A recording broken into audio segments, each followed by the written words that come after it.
Siya ay 97 taong gulang at mayroon siyang isang kakaibang sigla. Walang mamahaling krema, walang mga invasive na pamamaraan, walang hormone therapy, isang simpleng gawi lamang na sinusunod niya araw-araw sa loob ng mahigit 4 na dekada. Bilang isang manggagamot na dalubhasa sa pangangalaga ng mga matatanda na may higit sa 30 taong karanasan, inakala kong nakita ko na ang lahat. Libu-libong pasyente, libu-libong kondisyon. Ngunit ang babaeng ito, talagang hindi ko siya inaasahan. Ako po si Dr. Amila de la Paz at inilaan ko ang aking buong karera sa pagtulong sa mga kababaihan, lalo na sa mga higit 60 taong gulang na maibalik ang kanilang sigla kumpiyansa at pangkalahatang kagalingan. Ngunit wala sa anumang napag-aralan ko sa medikal na paaralan, walang aklat, walang case study ang naghanda sa akin para sa itinuro sa akin ng 97 taong gulang na pasyenteng iyon. Karamihan sa mga kababaihan ay naniniwala na sa pagtanda ang lahat ay humihina na lamang, na ang pagkawala ng iyong lakas at kislap ay bahagi lamang ng pagtanda. Ngunit paano kung sabihin ko sa inyo na hindi iyon ganap na totoo? Paano kung ang isang maliit natural at abot-kayang gawi ay maaaring ganap na baguhin ang pananaw na iyon? Sa artikulong ito, ibubunyag ko ang eksaktong diskarte na sinunod ng babaeng ito at ang siyensya na ngayon ay sumusuporta rito. Matututunan ninyo kung paano suportahan ang balanse ng hormon, pagbutihin ang pagkaelastiko ng balat, protektahan ang kalusugan ng inyong buto, at bawiin ang siglang dati ninyong taglay nang hindi umaasa sa mga gamot. Ngunit bago ko ibahagi ang kanyang sikreto, kailangan ninyong marinig kung ano talaga ang nangyayari sa loob ng inyong katawan pagkatapos ng edad 60. Dahil kapag naunawaan ninyo iyon, ang kapangyarihan ng isang pang-araw-araw na gawin na ito ay magkakaroon ng perpektong kahulugan. Magsimula na tayo. Ang babaeng gumulat sa akin. Hindi ko malilimutan ang araw na pumasok siya sa aking klinika sa Makati. Si Aling Elena, 97 taong gulang, ay hindi hukot o mahina bagkus, ay may grasya at lakas sa kanyang paglalakad na talagang ramdam mo. Karamihan sa mga kababaihan sa ganoong edad ay bumabagal na madalas na humaharap sa maraming issues sa kalusugan. Ngunit hindi siya. Mayroon siyang kalmadong kumpiyansa, isang liwanag sa kanyang mga mata, at sa totoo lang isang presensya na hindi mo madalas makita kahit sa mga babaeng kalahati ng kanyang edad. Binati ko siya tulad ng ginagawa ko sa ibang pasyente, inaasahan na marahil ay pag-uusapan namin ang tungkol sa bone density pressure ng dugo o mga karaniwang laboratorio. Ngunit sa loob lamang ng ilang minuto, napagtanto kong hindi ito isang ordinaryong pagbisita. Pagkatapos ng kanyang pagsusuri, tinanong ko ang karaniwang tanong. Kamusta na po talaga kayo? Kamusta ang inyong lakas at pangkalahatang pakiramdam? Ngumiti siya, tumingin ng diretso sa aking mga mata at sinabing, Doktora, pakiramdam ko ay ako pa rin. May lakas pa akong makipaglaro sa aking mga apo sa tuhod at ang aking balat na ba, may kaunti pa ring kislap. Akala ko ay nagkamali ako ng dinig. Nagtanong ako muli para lamang linawin. At muli ngumiti siya at sinabing, mabuti ang pakiramdam ko. Malakas, matatag, walang malalaking issue. Ako'y 97, hindi 107. Hindi siya nagyayabang. Nagsasabi lamang siya ng totoo. Bilang isang doktor na gumugol ng mga dekada sa pagtatrabaho sa mga kababaihang nakikipaglaban sa mga sintomas pagkatapos ng menopause, pagkapagod at humihinang kalusugan ng buto, ako ay natigilan. Paano ito naging posible?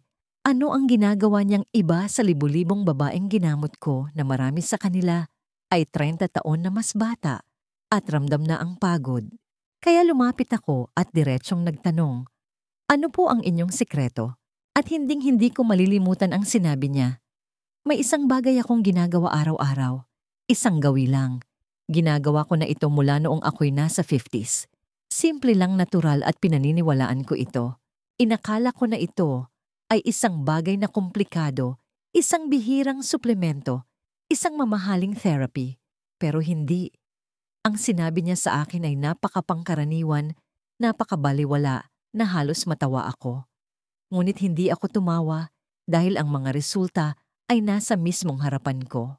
Binago ng pag-uusap na yon ang aking pananaw sa pagtanda sa kalusugan ng kababaihan at lalo na sa kung paano natin iniisip kung ano ang normal.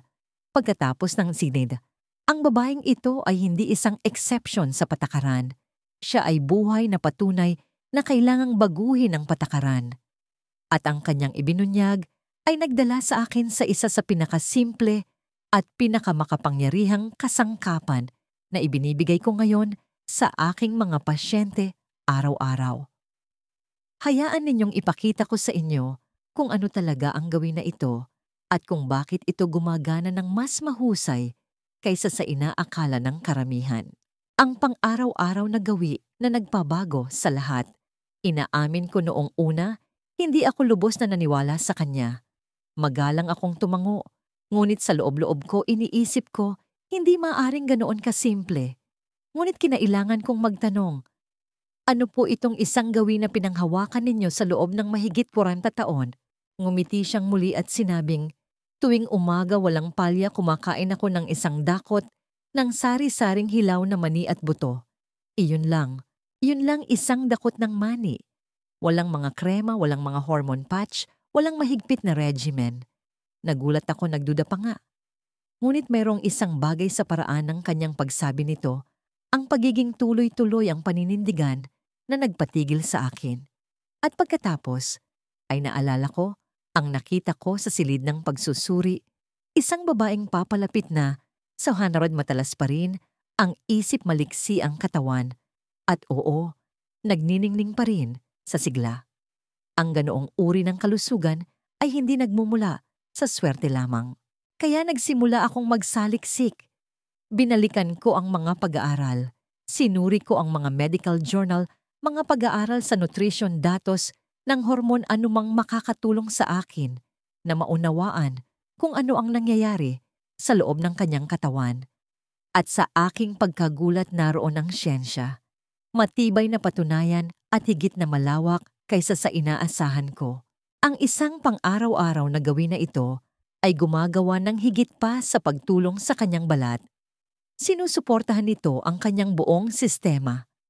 Pinoprotektahan nito ang kanyang puso, kanyang utak, at oo ang kanyang mga buto.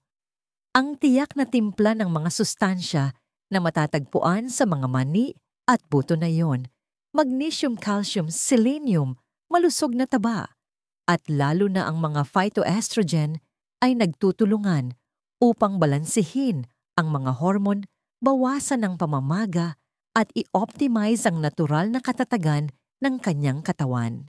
Naisip ko ang daan-daang kababaihan na nakita ko na nakaramdam ng pagkasira ng loob, pagiging hindi nakikita, at kahit na pagkatalo sa mga pagbabagong dala ng pagtanda. Mga kababaihan na sinabihang bahagi lang yan ng pagtanda. At narito ang isang pasyente na lumalaban sa lahat ng iyon sa pamamagitan ng isang bagay na napakasimple, napakadaling makuha, na tila hindi makatarungan kung gaano ito napabayaan. Mula sa sandaling iyon, sinimulan kong irekomenda ito sa ibang mga pasyente. At sa mga sumunod na buwan at taon, ang mga resulta ay patuloy na nagsalita para sa kanilang sarili. Ngunit hindi lamang ito tungkol sa kung ano ang kanyang kinakain. Ito ay tungkol sa kung bakit ito gumana ng napakahusay. Ano ang nangyayari sa kanyang mga hormon at kalusugan ng selula na naging dahilan kung bakit napakabisa ng gawin na ito. Dito nagiging mas kamangha-mangha ang mga bagay. Hayaan ninyong ipaliwanag ko ang siyensya sa likod nito, ang bahagi na ginagawang pinakamakapangyarihan at hindi gaanong napapansing pampasigla ng kalikasan, ang mga mani. Ang mga mani ay natural na hormone harmonizer ng kalikasan. Habang mas malalim kong sinuri ang mga pananaliksik at nakinig sa mas maraming pasyente na nagsimulang isama ang gawin na ito, isang bagay ang naging malinaw na malinaw. Ang ginagawa ng babaeng ito ay hindi lamang malusog. Ito ay may biological na kapangyarihan. Ang mga mani ay hindi lamang isang merienda. Ito ang bersyon ng kalikasan ng isang hormone harmonizer. o tagapagbalanse ng hormone nang walang mga side effect. Narito ang hindi lubos na nauunawaan ng karamihan mga pasyente at maging ng maraming doktor. Para sa isang babae na maging pinakamabuti ang pakiramdam pagkatapos ng sista, ang balanse ng hormone ay susi. Habang natural na bumababa ang estrogen, maaari itong makaapekto sa lahat mula sa mood at pagkaelastiko ng balat hanggang sa density ng buto. Ang susi ay hindi ang artipisyal na palitan ito, kundi suportahan ang kakayahan ng katawan na umangkop ng may grasya. Ngayon narito ang hindi kapani-paniwalang bahagi. Ilan sa mga mani at buto na kinakain ng pasyenteng ito araw-araw ay puno ng malusog na taba at phytoestrogen.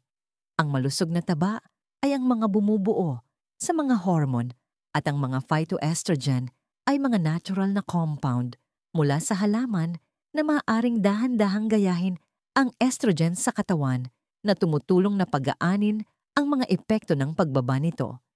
Nakakatulong ito na mabawasan ang mga sintomas tulad ng hot flashes at sinusuportahan ang kalusugan ng balat at ari. At ang epektong ito ay hindi lamang sumusuporta sa balanse ng hormone. Nakikinabang din dito ang iyong buong cardiovascular at skeletal system. Nagsimula kong mapagtanto na ang talagang ginagawa ng babaeng ito ay ang pagpapanatili ng kanyang kalusugan mula sa loob palabas. Hindi niya nilalabanan ang mga senyales ng pagtanda gamit ang mamahaling paggamot. Pinipigilan niya itong mangyari sa simula pa lang. Sa paglipas ng panahon, nakita ko ito na nasasalamin sa aking sariling mga pasyente. Ang mga kababaihan na ilang taon nang nahihirapan sa mababang enerhiya at marupok na kuko ay nagsimulang mapansin ang mas makinang na balat, mas matibay na buhok, at mas magandang mood kung minsan sa loob lamang ng ilang linggo ng pagbabago ng kanilang gawain sa umaga. Bukod pa riyan, iniulat nila ang mas mahusay na pagtulog at mas malinaw na pag-iisip. At lahat ng ito ay nag-ugat sa isang natural at pang-araw-araw na nutritional boost na ito. Ngunit paano kung sabihin ko sa inyo na mayroon pang higit pa sa kwento? Dahil habang mahalaga ang suporta sa hormone, bahagi lamang ito ng equation.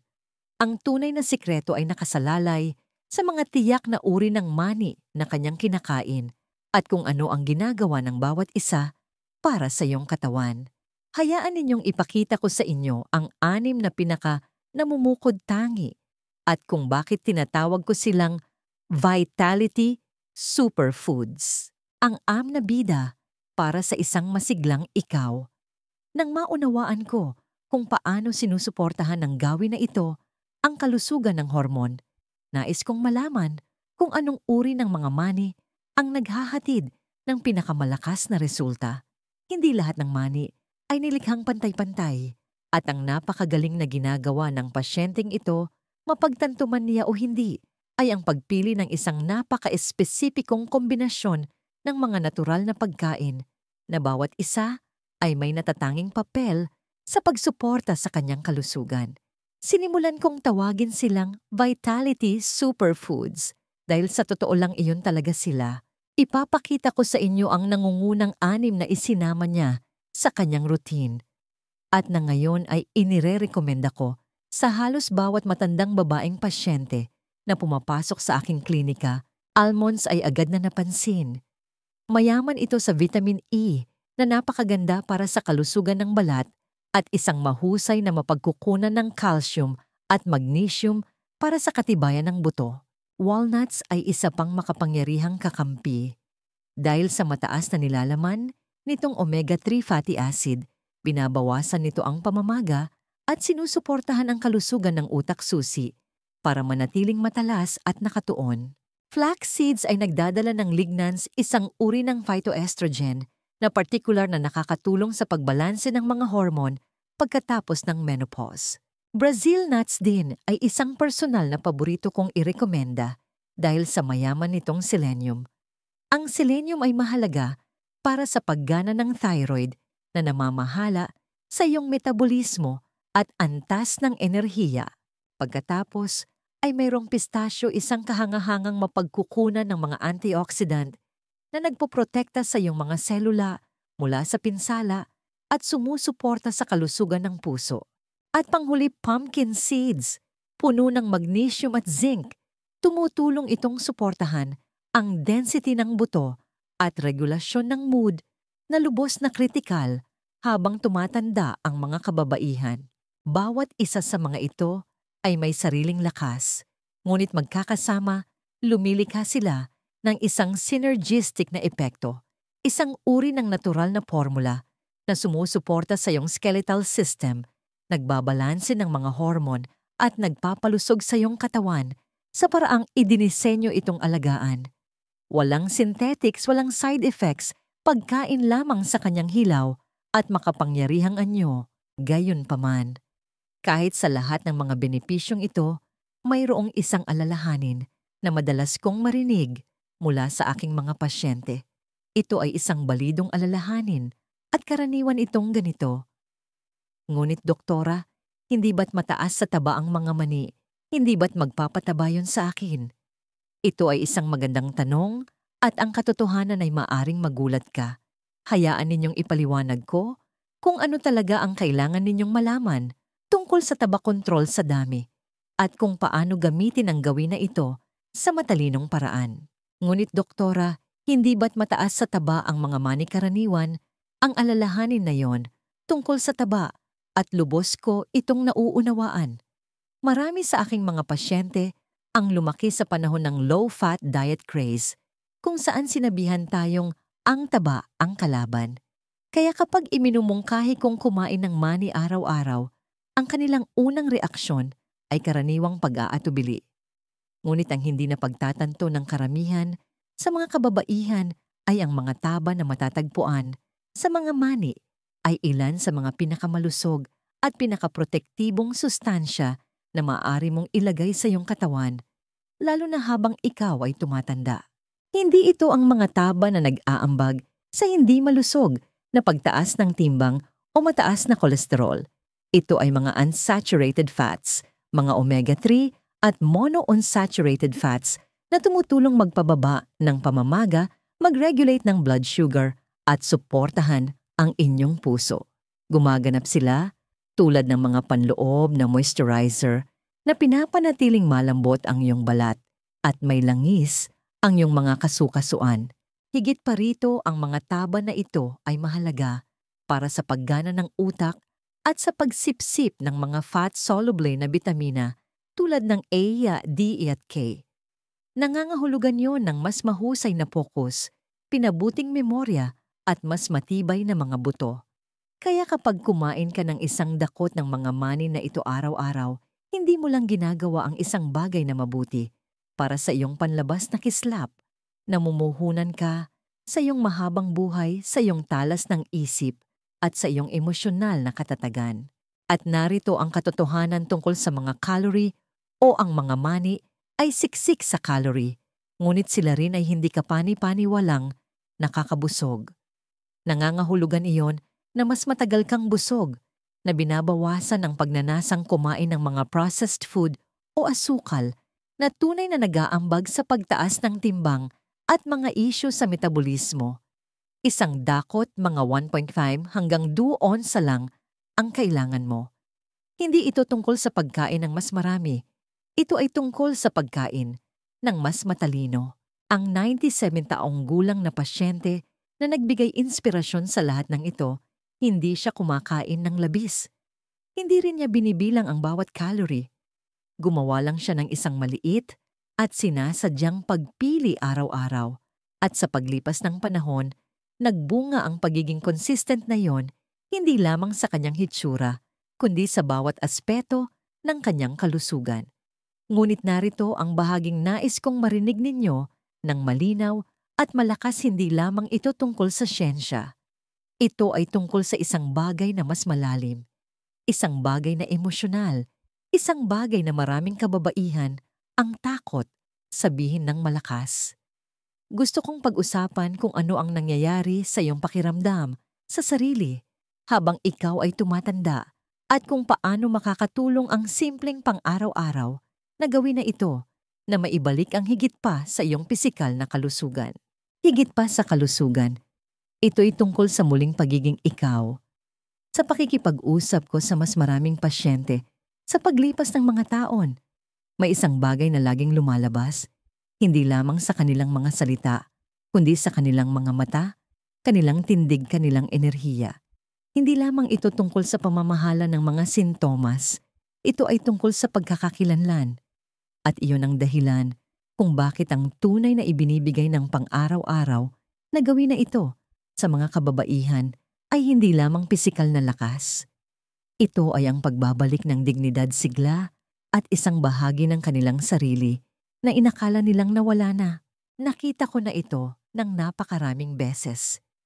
Isang babae sa kanyang 60s o 70s ang papasok sa aking opisina pagkatapos ng mga taon na pakiramdam ay hindi siya nakikita mga taon ng pakiramdam na ang kanyang pinakamagagandang araw ay tapos na.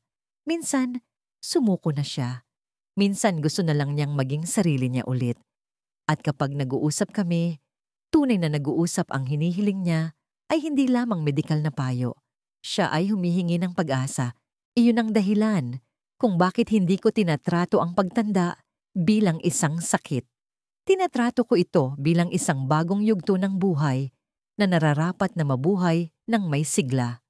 Dahil kapag ang isang babae ay may tiwala sa kanyang katawan, lahat ay nagbabago. Iba ang kanyang pagkilos.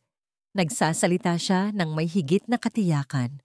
Mas buo siyang nagpapakita para sa kanyang mga mahal sa buhay at para sa kanyang sarili. Iyon ang mas nauunawaan ng aking 97 taong gulang na pasyente si Aling Elena kaysa sa karamihan. Hindi niya kailanman itinuring ang kanyang kalusugan bilang isang bagay na dapat ipagwalang bahala. Iginagalang niya ang kanyang katawan. Sapat ang kanyang respeto dito para alagaan ito, pakaingatan ito, at maging present para dito araw-araw. At iyon mismo ang kinakatawan ng gawin na ito, hindi isang mabilisang lunas, hindi isang shortcut, kundi isang pangako. Isang tahimik na pangako na manatiling buhay sa bawat kahulugan ng salita. Nang hindi mo kailangang maging perpekto, hindi mo kailangang malaman ang lahat. Kailangan mo lang magsimula. Isang dakot, isang umaga, sa bawat pagkakataon. Isang aral sa buhay mula kay Dr. De La Paz. Hindi pa huli ang lahat. Ilang dekada na akong nakikinig sa mga kababaihan, mga babaeng tulad ninyo na sinabihan ng lipunan o ng kanilang sariling panloob na boses na ang pagtanda ay nangangahulugang pagiging hindi nakikita, pagkawala ng iyong kislap at pagbitaw sa masiglang babae na dati ka. Ngunit iyon ay malayo sa katotohanan. Nakita ko mismo kung paano ang katawan, kahit sa edad na 60, 70 o 80, ay gusto pa ring tumugon. Kailangan lang nito ng tamang uri ng suporta. Kung may isang bagay lamang kayong makukuha mula sa kwentong ito, hayaan ninyong ito ay ang sumusunod, hindi po kayo sira. Naaalala pa ng inyong katawan kung paano maging masigla. Kailangan lang nito ng tamang mga kasangkapan, tamang panggatong, at tamang atensyon. Posible ang isang bagong kabanata, hindi sa pamamagitan ng paghahabol sa kabataan, kundi sa pamamagitan ng pagyakap sa karunungan at pagiging tuloy-tuloy. Kaya bukas ng umaga, kapag nakatayo kayo sa inyong kusina, isaalang-alang kung ano talaga ang maaaring kinakatawan ng maliit na dakot ng mani na yon. Hindi lamang ito nutrisyon, ito ay isang pagpili na magpakita para sa iyong sarili na maniwala na mahalaga ka pa rin at nabawiin ang bahagi ng iyong buhay na inakala mong maaaring tuluyan ng nawala. Dahil ang totoo, ang sigla ay hindi lamang isang bagay na dati mong taglay. Ito ay isang bagay na taglay mo pa rin. At ngayon, oras na para bumalik dito. Tunay akong naniniwala sa kapangyarihan ng ibinahaging karunungan. Ano ang isang malusog na gawi na nakagawa ng pagbabago sa inyong buhay? Pakibahagi po ang inyong mga saloobin sa mga komento sa ibaba. Ang inyong karanasan ay maaring maging inspirasyon na kailangan ng iba para simulan ang kanilang sariling paglalakbay.